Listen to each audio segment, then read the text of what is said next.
Hey guys, Blake here with torqueboards. In this video tutorial, I'm going to be showing you how to install your threaded inserts right here into your longboard deck. Here is a quick first glance at the threaded inserts we're going to be using, and these are going to be installed into the holes on the deck right here, as you can see. And this is going to be for our enclosure that we'll be bolting on. And this will go on top right here, and these holes on the enclosure will line up with the deck holes here, and this will secure everything together. So what we'll need to do first is open up our M5 threaded insert kit right here. And what's included in this is 16 M5 threaded inserts along with 16 M5 by 14 millimeter socket cap bolts. Now we're only gonna need 12 of these because there's only 12 holes on our deck that we're gonna be using. So 4 pieces of each of the bolts here will be extra.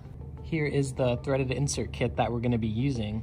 And since these are kind of heavy duty and add a lot of security, the perfect decks to use these threaded inserts on are thicker decks or more composite decks that are made out of fiberglass or carbon fiber, such as our torqueboards deck right here, as the inner composite layers will grab much better on the threaded inserts.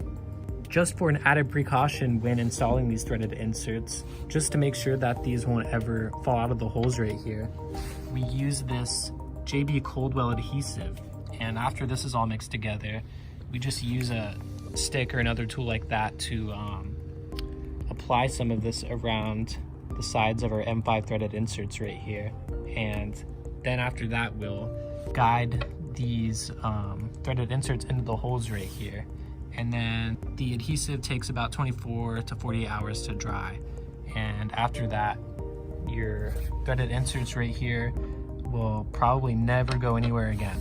If the deck holes on your deck that you're using are a little bit smaller than right here, and they don't fit these inserts in as much as they already do just by themselves before doing anything, you could probably just drill this in with a bit instead of using the adhesive right here, as the smaller width would allow the outer part of our insert right here to lock around the deck material better. For this specific tutorial, we're gonna be using the JB Weld though, just so I can show you how to do this. So the first thing we're gonna need to do is squirt some of this adhesive out of each of the tubes right here, this red and black one. Next, after we have our adhesive out right here, is mix the white and black together for about 30 seconds to a minute until it becomes this gray color. And I would recommend using a mask while working with this adhesive because it smells pretty bad and can be harmful to breathe potentially. So here is what your adhesive will look like once it's all mixed together. And you do want to work fast with this because it does start drying and bonding within around 5 to 10 minutes or so. So for the process of applying the adhesive right here to the threaded inserts, I found that the easiest thing to do is to take one of your threaded inserts right here along with the corresponding socket cap bolt that's going to screw into here.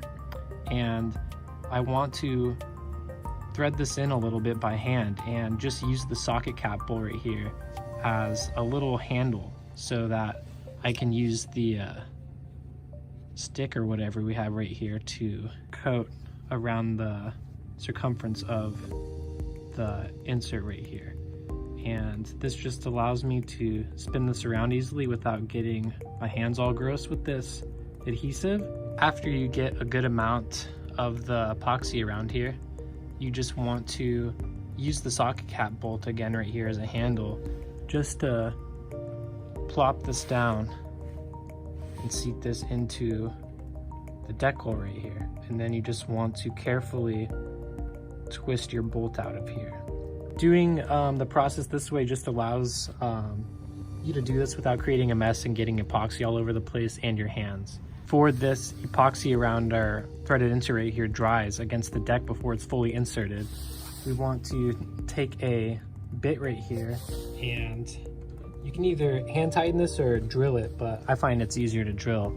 And we'll just want to carefully and slowly drill this in as straight as possible. That's important. You don't want to lopsidedly insert this down because it'll make the enclosure look kind of wonky. So we'll just twist this down carefully. As you can see, some of the epoxy right here kind of came up and is starting to ooze out once we drilled everything down. So what we can do now, just to make this look a little bit nicer and to get a little bit more epoxy around the edges, we can take our stick right here, and you can even grab a little bit more epoxy if you want. And I just carefully spread this around to cover all the open holes you can see, and I just create like another seal around this just to make sure that the bolt can never come out again. And you do want to be very careful that you don't get any epoxy in the center of the insert right here inside the thread, because once that happens and it dries, you won't be able to get your socket cap bolt to twist in here to lock the enclosure on. Here is what your threaded insert will look like installed into your deck once it's bolted on and the epoxy is on. And you will want to wait 24 to 48 hours for this to dry before messing around with anything or putting your enclosure on or whatnot. So we can go ahead and repeat the same process for all of the other 11 holes right here. Here is a finished example of what the threaded inserts will look like once they're dried. This is another board off to the side that I've been setting up. I just don't have an example right now to show you while the inserts on the deck we just set up dry. But this is about exactly what you'll want. And once all this is dry, you can put your enclosure on basically, and you should be able to bolt your enclosure on by inserting your socket cap bolts. That about wraps it up for this tutorial on how to install your M5 threaded inserts into your deck holes on your deck.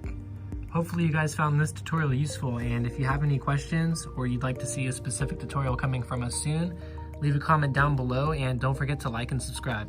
Thanks.